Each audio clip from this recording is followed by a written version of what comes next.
Hey guys, what's going on? Welcome to Breakdown. And today I have an interesting video to talk about because I'm going to talk about NXT superstars, how I would book them, bringing them up to the main roster. And I think this is an interesting video, kind of at a time and point where we don't know what's going to happen.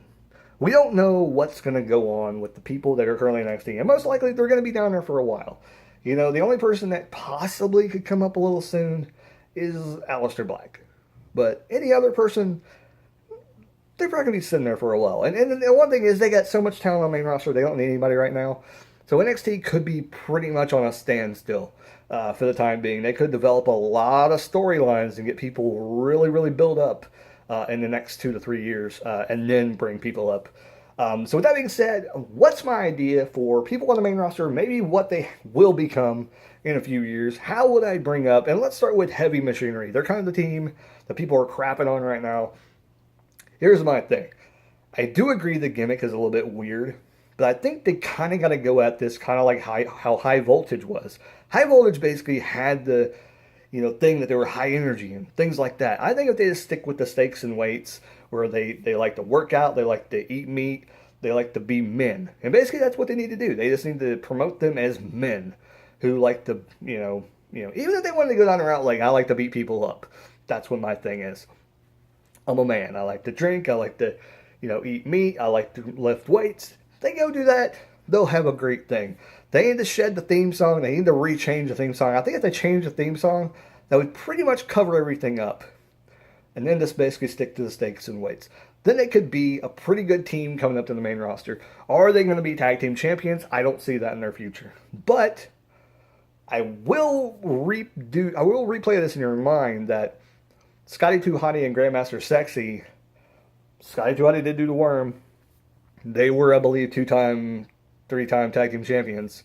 It took them a while, but they eventually did get the tag team belts. Do I think they're going to be like long range champions? No, probably not. But they could win the titles a few times on the main roster. I think what kind of plays into this is what tag teams are going to be left, who's going to be the players in the games. They could be a major player. Like I said, I really don't think that they'll win tag team titles, but they could. Could be very surprising. I do think they are more meant for the WWE product, not the NXT product. Fusion Point, I totally knew that Baron Corbin was going to be huge on the main roster when he went. I knew this. I already knew this. And I pretty much, you go back and look at some of the old videos, I guarantee you I said something about that. Because I just knew. You could see the guy and you knew that he was a WWE product waiting to be put in the right position on the main roster. And they kind of fumbled with him at first, but Baron Corbin got off to a good start. And I think the same thing will happen with Heavy Machinery. But I think maybe even a name change is in the works that is needed for them. I don't think that name is going to really work. But who knows? They may just stick with it, write it out, and do something with it. I do think that this may be another problem with them as well, is that if they get to the main roster, something could happen to the fact that Otis would be the only one to get over. And Tucker would kind of be left with nothing else to do.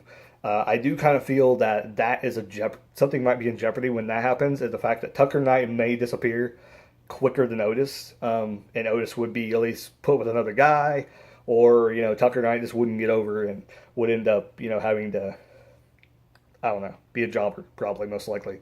I just don't see Otis not getting over. That's the thing. So Otis is really cool looking. He has his facial expressions. He can get the crowd into it. And Tucker Knight, I don't see that. I just don't see that in Tucker Knight. I'm sorry. Something's missing from him. I don't know what's wrong with him. I think he's more goofy.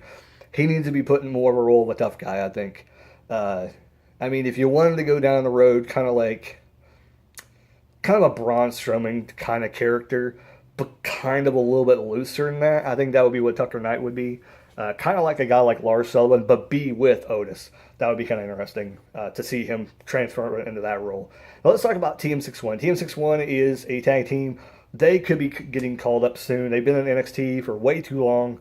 They need to do something or send them back to the Indies. I mean, that's really what needs to be done with them. They're heel now. I haven't really seen too much of them wrestling heel, but what I have seen, I'm still not super impressed by them. They're still bland. But once again, they're bigger guys. They probably are going to flourish on the main roster more than they are in NXT. Right now, we're seeing some guys that, right now I think that Triple H maybe got because of Vince McMahon saying, get some bigger guys. And I think that might have been one of the reasons. I don't think that the little guys have a future in the WWE as terms of being World Heavyweight Champion unless they really, really shine. Like guys like Finn Balor, guys like Aleister Black, guys like Almas. I think those guys might have a chance to hold the World Championship in their time on the main roster. And you talk about guys like Ricochet, and you talk about guys like Adam Cole. I just don't know how they're going to fare. I think that they could be IC champion. I think they could be US champion. I think they could be workhorses, have great matches on the cards. But I just do not think that they're going to hold the World Championship anytime within the next 10 years. If things change, if management is kind of changed as a whole and the company changes in a different direction, and we don't know. But TM61, I think, they could be brought up. They could be a tag team. The tag team scene is getting a little bit crowded. I don't think they know what to do with it.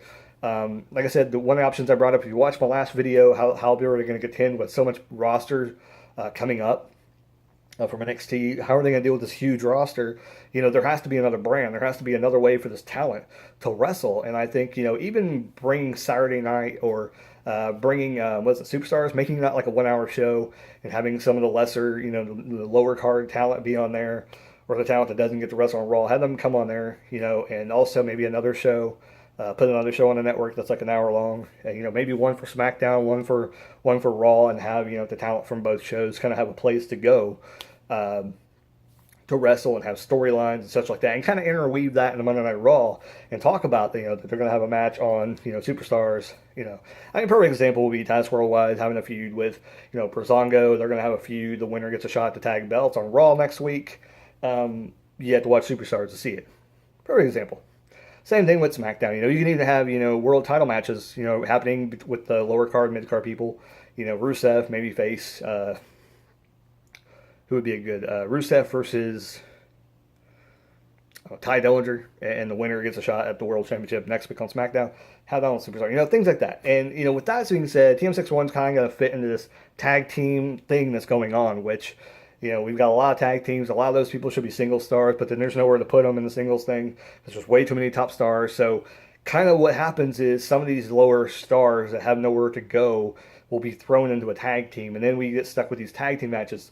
What's the good thing about TM61 is they are great tag team wrestlers. They know how to do the tag team antics and the old school stuff, and them in the Revival should be able to kind of teach the older stars, or the stars that's been there a while but doesn't really know the psychology of that, kind of teach that to the stars that's been there a while, and be able to kind of tell a story in the ring, because that's what they're going to need for the tag team division to stay pretty strong. So TM61, I don't know. They seem pretty good. I think them and Heavy Machinery, I think, will have a better chance on the main roster than they are in NXT. Whatever.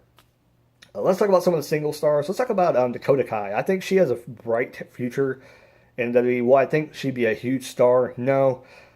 I think the ceiling for her would be kind of like a Naomi. Naomi's kind of brushed the title a few times, not held it a long time.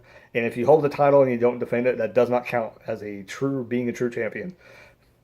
Sorry. Her first, the other reign was like ridiculous. She defended the title like twice, I think, the whole entire time. I don't even know. And if she defended against somebody who was like Lana or something. Give me a break. That don't count. So, I think she could fit like kind of Naomi's title thing, where she would have the title and maybe keep it a couple matches and then lose the belt. She could be something like that. She got to the main roster, but I don't think she'll probably be more of a support cast kind of a girl. She has done the coup de grace a couple of times, like Finn Balor does, but I think she has another finisher now.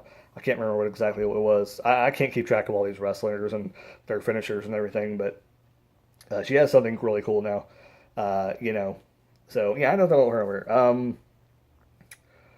Kairi Sane. Kairi Sane is kind of, I think that she's going to be kind of like a Daniel Bryan kind of girl that I think people are going to be into. The only thing about it is I see her influence waning in NXT, and they got to get that back up. If they don't get that back up, she could show up on the main roster, and I do think she's on her way. Really, really soon, I think Kairi Sane is going to be on the main roster. I think there's something about her that WWE likes. I think they're kind of Asian friendly right now. They want Asians to be over. I don't know why. It seems like there's just something about it right now. They're trying to, I think they may be getting ready to start moving into the Japanese market. That may be why. And Nakamura's at the top of the card. Asuka's always at the top of the card lately. I think that Kairi Sane could show up, do something. I mean, who knows? Maybe she'll show up and cost Asuka the championship at Money in the Bank. I could see that happening. Even Big Cass could cost Asuka the championship at Money in the Bank. But I think Kairi Sane, she hasn't been on NXT TV in a while. They keep doing promos of her. I kind of think that she's on her way up to the main roster like very, very shortly. I don't know what they're going to do with her. I honestly don't think she really has a place, but I mean, there's a lot. Like I said, there's a huge roster. It's like, what do you do with all this roster? And then the only thing I could say is they have to make a third brand. And I keep thinking about that back to back in my head. They got to come up with something. They got to buy another promotion. They got to start having longer shows on TV. They got to make SmackDown 3 hours. Maybe Kairi Sane will go to SmackDown. That's the only thing I can think of. Maybe to add another body there. But Kairi Sane's kind of one of the people I'm not sure about. Like, she could be really over, or she could be really not over. Who knows? Other than that, let's talk about... I'm not going to talk about the UFC chick. What the hell's her name? Shayna Baszler. I'm not really going to talk about her, because here's the thing about her, and I'll just be short and sweet with her, is that she's a UFC person. She's going to be like Ronda Rousey. They're going to probably put her on Raw. She's going to have a feud with Ronda probably right off the gate. When she comes up, that'll be immediately jump started into that. And you're going to see something with that that's not going to be interesting. I haven't seen anything super interesting from Shayna Baszler. I'm not impressed by her. She's going to be another Brock Lesnar kind of girl, and I don't like it. I already kind of am not sure about Ronda Rousey. She's a great in-ring talent. She does things really, really well, but I have yet to see a really good story with her being told in the ring. So until I see a really, really good match, I'm not into Shayna Baszler. I'm not into whatever. She had a decent match with Ember Moon. Wasn't the greatest women's match I've ever seen. It was an interesting story, but there was something missing from it to me. Don't know how she's going to do. Kind of a sink or swim kind of situation with Shayna Baszler. I think they'll probably push her no matter what. That's what I don't like. Yeah. So, Velveteen Dream. Velveteen Dream's pretty high up there, and I think that the way this is going to play out is that Velveteen Dream will probably be on the main roster by the end of 2018. I really do truly believe this. He has did all he can do, really. He's had great programs of people. He's not going to win the World Championship. I don't see that happening unless they reignite the feud with him and Aleister Black and have him finally beat Aleister Black. But then that would mean he would be champion. He would be staying. And if he got beat by Aleister Black, then that would mean he would be leaving. That's what I think is going to happen. I think maybe they might have Velveteen Dream take on Aleister Black, lose to him. Aleister keeps the belt, continues on, stays in NXT. Velveteen would go on. Aleister Black has a big hand to make a Velveteen Dream a name. Now Ricochet is going to have a big hand in making Velveteen Dream look really, really good. But I do not see Ricochet winning the match with Velveteen Dream. But he could. And if he does, that could be the end of Velveteen Dream. We don't know. I do think Velveteen Dream will go up to the main roster. He's going to be a huge success. I think he's going to be somebody that's going to shock everybody. I don't think people are going to be surprised about that. I think people will know it's coming. When he shows up, it's going to be a big deal. I think he's going to probably go to SmackDown, in my opinion. Especially since it's going to be Fox. They're not going to have a problem with it. Him being on the show. And if USA don't like it, and they can deal with it, whatever. It's like, what are they going to do? Like, the contract's almost up. It has, a year left. So, I could see him maybe even on a Raw for a year and going to SmackDown eventually. Or, I don't know. He's kind of a controversial character, but I don't think he's that much of a controversial character. Which he probably could be on SmackDown, and they could probably get away with it. I don't know. Oh, wait, they're on the same network, so it doesn't really matter. They put him on SmackDown then. Because they can put him on there and do a few interesting things. And, yeah, I can see that happening. Ricochet. Ricochet is going to be in NXT probably for a little bit. I don't see them bringing him up for a while. Like I said, they don't really need him right now. Best thing to do is let him do his NXT thing, pay him a decent amount of money. Maybe he cut a deal. I don't think he cut a deal to do independence. They won't let him do independence, I don't think, through NXT anymore. Some people have deals like that, but you got to have a certain deal to do that. But yeah, I just don't think he's coming up anytime soon. Probably a couple years at least. He's going to be stuck down there. Same with Adam Cole, same with Undisputed Era. I don't see them coming up anytime soon. One, like I said, they just need big people to stay down there just in case there's an injury or something, and then they can pull them up. I think that's what they're going to kind of do, is kind of build up this big kind of cache of like huge talent that they can just pull up whenever they want to. Anyways, that's all I'm going to talk about today. All the superstars I really want to talk about. Nikki Cross, I'm sure she'll be up to the main roster at some point. Going to be great. She has all the potential to be something great on the main roster. Put her with Sanity when she comes up. See, this is what I thought originally, before I end the video, is, I think I talked about this originally on another video, is that don't bring Nikki Cross up. And a lot of people were questioning if they were going to bring Nikki Cross up, and they didn't. And I thought, when I heard that, I'm like, that's actually a great idea. Because if you think about it, down the road, Sanity's going to have feuds. They're probably going to be bad guys when they first come in. That would be great. You're having a feud with somebody, and out of nowhere, maybe they're having a feud with the Usos and somebody else, and maybe Naomi, starts to show up, or maybe she doesn't show up, and Usos have the belts. Sanity is in a tag team title match with the Usos, and Nikki Cross comes in, costs them the titles. Nikki Cross debuts, makes a big impact. She cost them the tag team titles. Then Naomi gets into the picture. Naomi and Nikki Cross has a good match. They have a match at the next pay-per-view or on SmackDown, and boom, off to the races. Nikki Cross had a great debut. In about a year or so, it probably is going to be good, or even less than a year. Let Sanity get in there and start making a name for themselves. And right when they get on the end of losing that tag team title opportunity, here comes Nikki Cross and helps them win the tag belts. I think it's going to happen that way. I really, truly think that's what they're setting up for. They're letting them get built up, and then Nikki Cross is going to come in, boom. And plus, while they're waiting, Nikki Cross is going to help people in NXT get over by probably losing to them or doing a program with Shayna Baszler. Who knows? I think it's going to be interesting either way. Who knows? Nikki Cross may win the Women's Championship. Shayna Baszler may come up sooner than what we think. We don't know. But yeah, that's my NXT talk. And I know I'm probably missed a few people, and I'm not... Aleister Black. Do we really need to talk about Aleister Black? He's going to be huge, and that could be the big bungle if they do screw that up and they bring him up. But anyways, I think that's the one thing that people just know. Like, he's either going to be good or they're going to completely screw up his character. So, there you go. Hope you guys enjoyed everything I talked about. Leave your comments down below what you think about everything I talked about. And this has been Breakdown, and rock on, keep rocking, keep on watching NXT.